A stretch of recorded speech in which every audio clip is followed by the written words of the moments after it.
Hello and welcome to Devora Mason's office. Oh yes, very. We have an ancient office here inside the Fazel It's Tower. actually really nice, except you had the heat on when I came in, so I know. You know what the beauty is of having your own office? You can control the You heat. can make the temperature whatever you like. Yeah. Let me ask you, because a lot of women that I've spoken to who are like, let's say, the CEO of a company, and they're on a board or whatever, when they talk about being a woman, their comments are basically like, don't be too emotional, don't let them see you get upset, don't smile too much, just be one of the guys, don't take things so seriously. And it just sounds a lot of like trying to be a man, but it seems like the only way that you can get there is if you pretend to be a guy. Sometimes women feel that like if they act emotional or they smile or they're friendly, that it'll be taken the wrong way.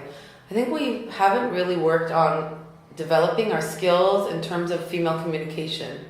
So for example, when someone says something to me and I'm smiling and talking and we're having a nice conversation and then something comes up that's inappropriate, our first response is either to laugh it off or to avoid it or to afterwards leave and then feel really uncomfortable.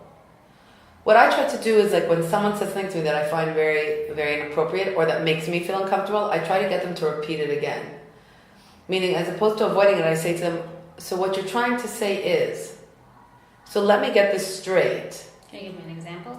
So if someone were to say to me, I also work late, wouldn't it be nice if we could hang out sometimes? Or, I really love what you're wearing, or I love the way you do that.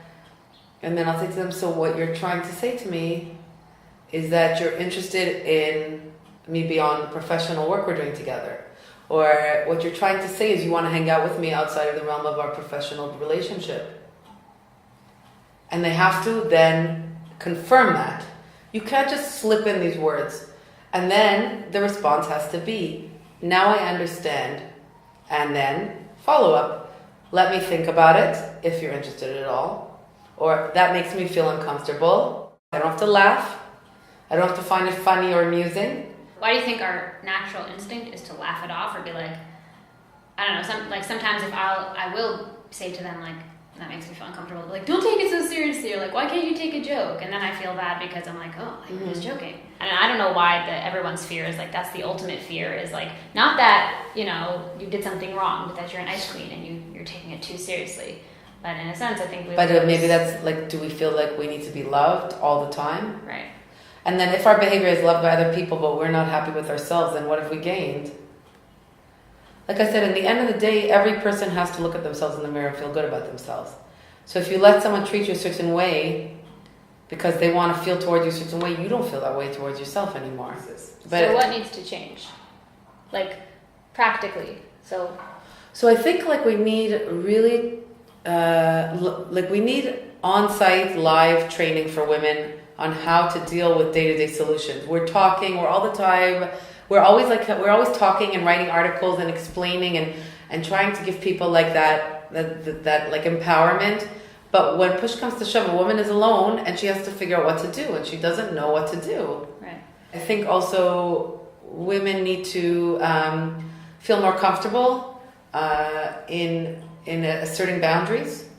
And so being able to say, I didn't find that funny. So what it sounds like you're saying is that not that it doesn't matter how people treat you, but that if you allow people to treat you in a certain way, you're essentially giving them that power. But if you directly address it, you have a much better chance of not just nipping it in the bud, but establishing your own boundaries and feeling about yourself. And there's no reason that you have to feel ashamed that you're a woman or that you encourage somebody because, and I always feel like because like I have a feminine body that like people are looking at me differently, or they're going to treat me differently, or they're going to think I'm attractive, and then I feel uncomfortable, so I won't wear makeup, or I'll mess my hair up. First of all, they will treat you differently, they will look at you differently, they will be attracted to you, and that has nothing to do with what your boundaries are.